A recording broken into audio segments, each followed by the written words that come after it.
E o que a gente pode esperar desse julgamento? Nesse 1 ano preso, o atleta já mudou a versão 5 vezes. Agora, a defesa dele tenta provar que a relação foi consensual. Esse é o nosso assunto aqui no nosso estúdio. Eu recebo a psicóloga Letícia Santana, a advogada Camila Dias e também a Luísa Marques, que vai dar um relato dela sobre essa questão do assédio que acontece nesse período de carnaval. Vamos começar falando do caso do Daniel Alves. Camila, é um julgamento muito extenso. Amanhã são esperadas 22 testemunhas e um julgamento que até agora mostra uma guerra de versões também, uma guerra de narrativas. O que a gente pode esperar desse caso tão complexo lá na Justiça Espanhola? Boa tarde. Boa tarde.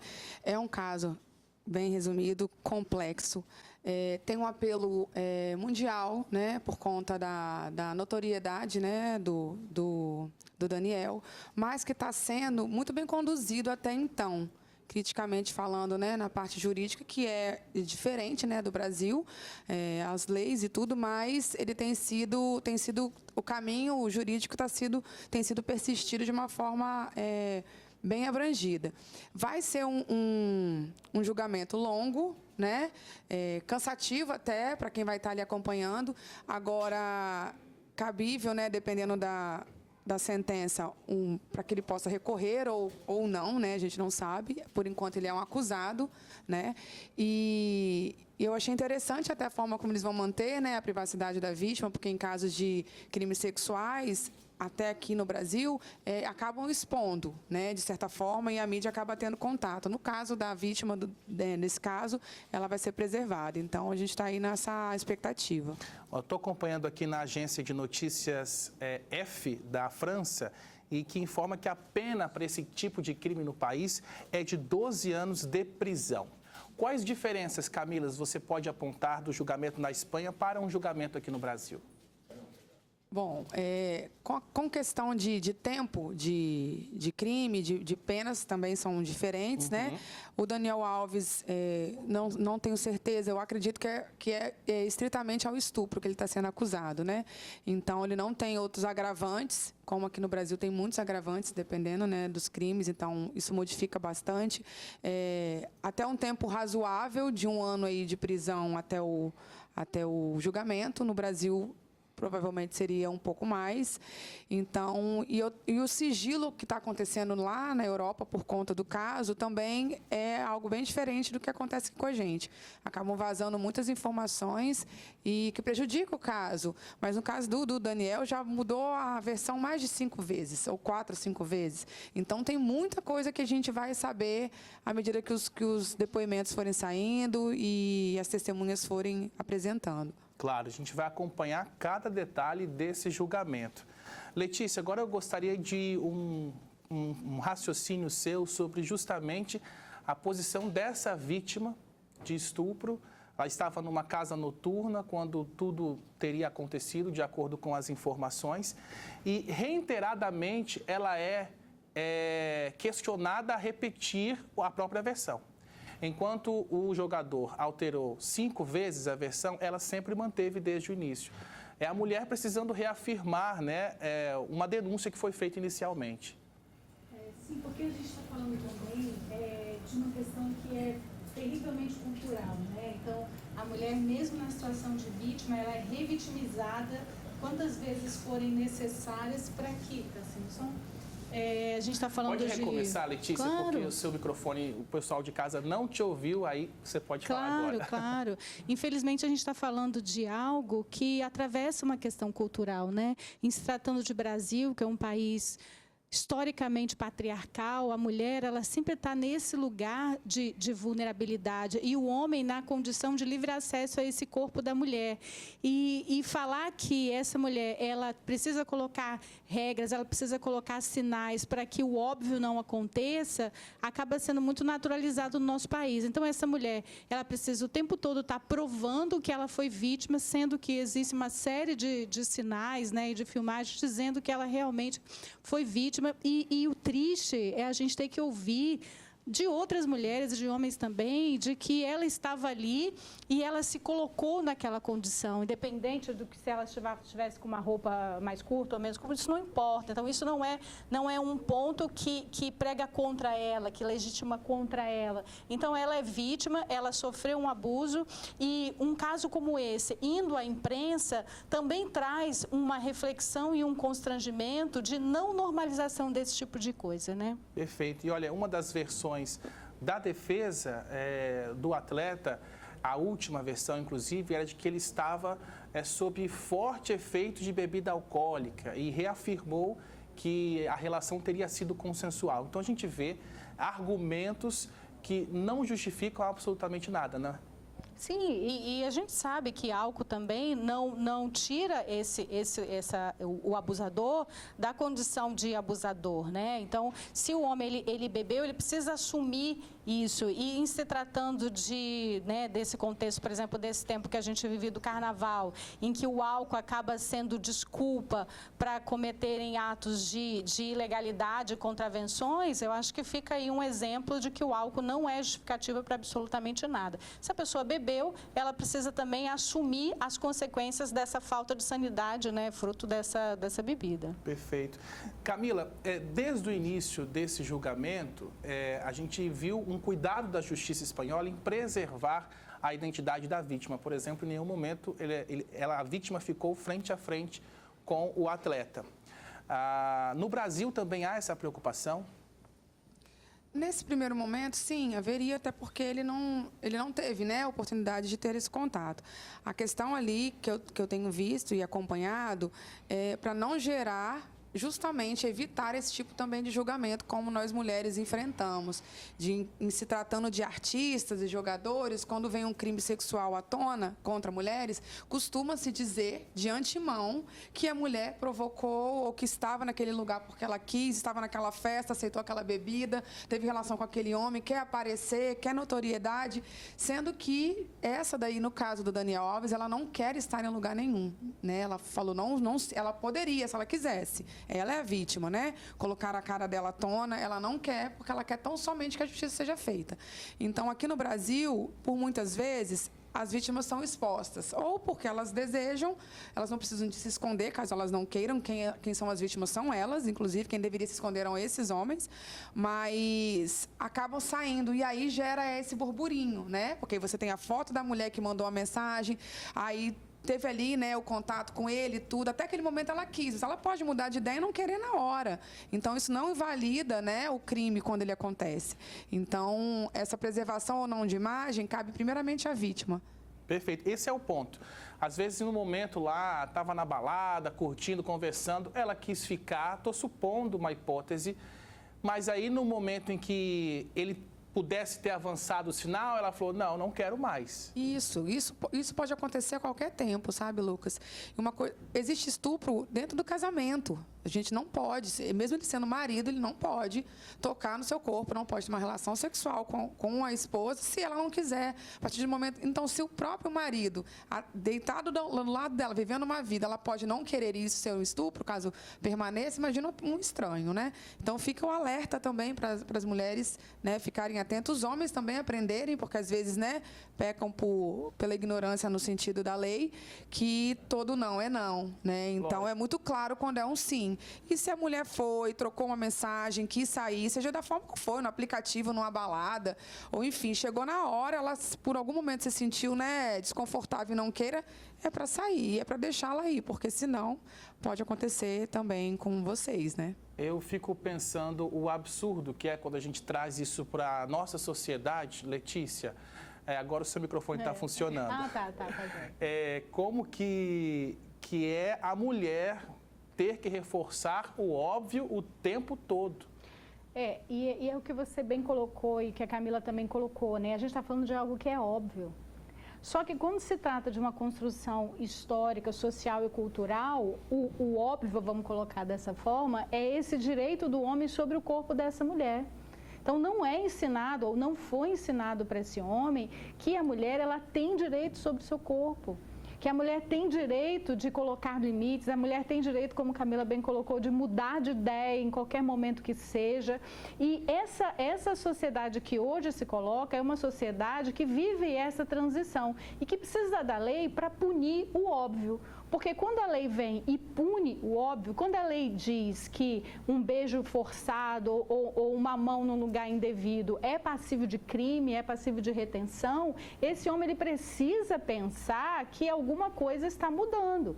E quando se trata da educação de filhos, a educação de filhas, também fica essa responsabilidade. Então, não é dizer para a menina que ela precisa se dar o respeito, é dizer para os filhos que eles precisam respeitar uns aos outros. Então, eu acredito muito nessa construção, nessa geração que está vindo e no comprometimento de todos, porque essa luta ela não é só das mulheres, é uma luta dos homens. Não basta o homem não violentar, ele também precisa se posicionar de forma ativa também. Perfeito. O jornalismo da Record vai continuar acompanhando o desenrolar desse julgamento do jogador Daniel Alves, que entrará no segundo dia amanhã. Mas ao contrário do que muita gente pensa, o estupro não é apenas o ato sexual, é muito mais do que isso. Tem ainda a importunação, que é tão grave quanto. Na semana do Carnaval, a campanha Não é Não ganha força. O clima é de festa, mas também de cuidado. Segundo o governo federal, 45% da população feminina, quase a metade, já teve o corpo tocado sem o consentimento em lugares públicos. Durante o Carnaval, esse problema se agrava. Muitas mulheres são vítimas de violência, abuso e importunação sexual. As situações vão de beijo forçado até casos extremos ligados a investidas sexuais. A primeira é mais importante e mais importante das regras que nós sempre reforçamos aqui é denuncie, nunca deixe passar impune. E a gente vai falar sobre esse caso aqui com a nossa convidada, Luísa, para poder falar um pouquinho. Você curte o Carnaval, aproveita os bloquinhos, o pessoal tá lá na folia. E você, como mulher, sente esse assédio aumentar? Não, com certeza. Eu passei Carnaval agora na sexta-feira, eu fui no São João do Povo e no sábado fui no bloquinho de rua. E já dá para perceber a diferença, assim, quando é uma festa fechada e uma festa mais aberta, assim. Essas situações do assédio e tudo mais. Eu mesma já sofri um assédio durante o bloquinho de rua. Assim, foi uma situação horrível. Tive um beijo forçado na época que eu estava no relacionamento. Então, assim, é aquela situação que a gente para e pensa várias vezes, né? Como você estava falando. Será que foi minha culpa? Será que, tipo, foi minha roupa? E as minhas amigas, na hora, me tranquilizaram muito, dizendo que, não, o cara que te beijou forçado e nem perguntou se eu queria ficar com ele, sabe? É umas coisas, assim, que só acontece mesmo na rua, assim, no Carnaval. E a gente fica, gente, pra quê? É uma festa tão legal, sabe? Não precisa. Tá indo pra curtir. Sim, tá todo mundo lá. Quem quer, igual você falou, quem quer, quer, sabe? Vai lá, beija. Mas quem não quer, não quer. Acabou. É tão simples você definir quando a mulher está afim de você ou não. É muito simples, né? Pelo olhar, pelos sinais, a pessoa percebe e esse sentimento, ele é recíproco, né? Quando não é, tchau, né? Vai para curtição aí, para a próxima. Agora, você acredita que nessas festas de Carnaval, o pessoal fantasiado, curtindo, também tomando umas, né? Os homens se sentem... são mais, como é que eu vou dizer assim, agressivos, pra frentes em relação às mulheres? Não, com certeza, assim, sempre quando eu tô nessas festas, eu tento levar algum amigo homem, porque aí já dá uma afastadinha nele, sabe? Isso chega a ser, é machismo, né, óbvio, é horrível, mas é o que minha arminha, né, contra ele, sabe? É um absurdo isso, né? Você tem que levar um homem pra ficar do seu lado, pra não sofrer assédio. É absurdo mesmo, cara, eu não tenho Nós estamos palavras. em 2024 mesmo? Juro, não parece. Ô, Letícia, a Luísa falou muito sobre essa questão da mulher se culpar, né? Será que foi culpa minha isso que aconteceu? Mesmo com o empoderamento, com mais informações sobre o assunto disseminadas, o incentivo à denúncia, isso ainda acontece muito? Acontece todo tempo, porque a gente está vivendo essa transição, né? A transição da percepção da mulher. E a gente está falando de uma jovem. Quantos anos você tem? 24. 24 anos. A gente está falando de uma jovem. Então, ela está vivendo esse período de transição entre esse empoderamento, mas uma cultura ainda muito enraizada que é da responsabilidade da mulher, o cuidado. E aí, se tratando de carnaval e de álcool e tudo mais, vem essa legitimação da afronta à lei, afronta à regra. Então, se existe, se beber não dirija, se beber não assedie, porque ambos ali estão passíveis de serem penalizados. Então, precisa ficar aí esse posicionamento. Isso que ela coloca de chamar um amigo é o que as mulheres vivem, não só no carnaval, mas todos os dias. Então, você vai para uma festa, você precisa mostrar lá a sua localização, você precisa colocar no grupo das amigas onde você está. É todo dia. Então, a gente está vivendo um tempo de transição ótimo, mas com muitos resquícios culturais, muitos resquícios sócio-históricos de que essa mulher, ela não tem direito sobre si e sobre o seu corpo. Então, é muito bom estarmos aqui falando sobre isso, porque é mais uma pedrinha na construção dessa mudança, né? Eu tenho uma amiga que falou uma vez comigo, Lucas, é muito difícil ser mulher. Porque a gente não pode andar no ônibus tranquilo, a gente não pode andar na rua, a gente não pode ir para uma festa, ir para uma balada. E a todo tempo nós precisamos ficar vigilantes, porque pode acontecer alguma coisa com a gente. É insano isso. E claro, eu, como homem, não consigo nem me colocar no lugar dela, mas imagino que a situação seja terrível. Camila, uma mulher que sofreu uma importunação sexual lá no bloquinho, no momento da folia, que atitude ela deve tomar? Procurar a polícia imediatamente? Sim, fazer uma denúncia tão logo. Porque a gente não sabe se um desses caras que vão estar praticando isso, ele vai fazer isso reiteradamente. Então, se ele chegou na Luísa, a Luísa não quis, e ele tocou no corpo dela, e aquilo ali foi invasivo, ela faz uma denúncia. Fez a mesma coisa comigo, eu vou lá, identifico tudo. Então, vai juntar e vai ver que aquele comportamento é um comportamento repetitivo. Então, pode gerar uma acusação ou isso ir adiante. A gente nunca sabe quem é essa pessoa, né? Às vezes a gente sabe, mas a gente nunca sabe do que ela é capaz. Então, eu sei que aqui no Carnaval, pelo menos em Vitória, no Sambão do Povo teve, porque eu estava lá, eu vi. Essas campanhas do Não é Não, existem uns pontos de apoio, caso você, mulher, passe por alguma situação dessa. Pode estar indo lá para poder, né, ser acolhida de alguma forma, procurar a denúncia, procurar fazer algo. E eu sempre brinco, não, eu uso essas reflexões, e hoje também é importante para isso. No caso, Lucas, eu bebo no carnaval, saio com você, você é meu amigo, você bebe também muito. Na hora de ir embora, na hora de você pedir um Uber, você não vai me mandar a sua localização. Você não tem preocupação com como é que você vai chegar em casa. A gente precisa mandar uma localização. A gente precisa ver se alguma parte do corpo está tão à mostra ao ponto que alguém possa vir e tocar, e o homem não fica preocupado com isso. Como se isso justificasse. Exatamente. Então, esse lugar do carnaval, ele é apenas um lugar onde a gente pode transitar à vontade. Então, vamos viver o nosso carnaval, cada um da sua maneira, da sua forma, até chegar ao ponto onde a gente não precise de levar um amigo para nos proteger, porque os homens vão entender que o nosso corpo, ele não é livre, e sim livre para nós, se nós desejamos ou não qualquer tipo de contato, e se precisarmos, a gente pode denunciar, ligar e fazer a festa. Claro, eu espero chegar nessa época algum dia, ver isso ainda nessa geração. Luísa, e como é que você e suas amigas, quando vocês vão sair, por exemplo, para curtir um bloquinho, ou para uma situação em que vocês podem se sentir vulneráveis de alguma forma, qual que é a importância de você ter essas amigas, como vocês se comunicam, como que é isso? Então, a gente sempre sai junta, é uma regra, né? Nunca, ir no banheiro sozinha, porque gera um medo na gente, a gente não sabe o que pode acontecer. Então, a gente sempre tá com a conversa, assim, meio, vamos lá comigo. Então, é sempre, assim, bem comunicativo mesmo, porque é o jeito que a gente tem para lidar com essas situações. Sozinha não dá? Nunca. Que coisa, é impressionante, né? A gente está falando disso ainda em 2024.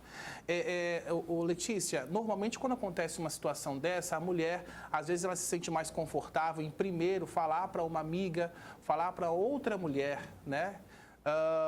Como é que essa pessoa pode ajudar no momento de fazer uma denúncia? Olha, tem que denunciar, não deixa por baixo isso, chama a polícia. Qual a importância de ter uma pessoa assim também?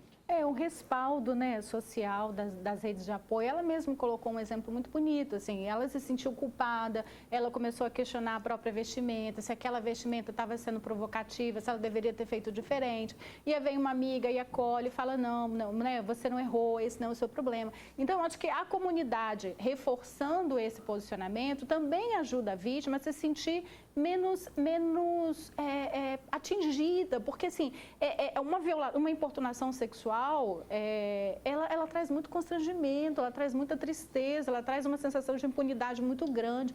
Então, quando a comunidade vem e acolhe, essa pessoa se fortalece para criar movimentos de denúncia, de posicionamento, né? E aí continua caminhando a sua história. Então, a rede de apoio é fundamental nessa hora. Não fique em silêncio, a culpa não é sua, divida mesmo para que esse outro, junto com você, consiga ir buscar uma solução.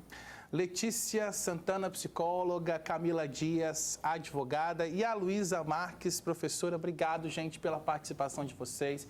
Que todos possam curtir o carnaval com tranquilidade, com paz, com folia, sem assédio, sem aquelas piadas de tiozão. Ninguém merece, né, Luísa? Ninguém merece. Chega disso, tá? Ó, não é não e bora curtir sem assédio, sem ultrapassar o limite, a barreira do próximo. Obrigado, pessoal.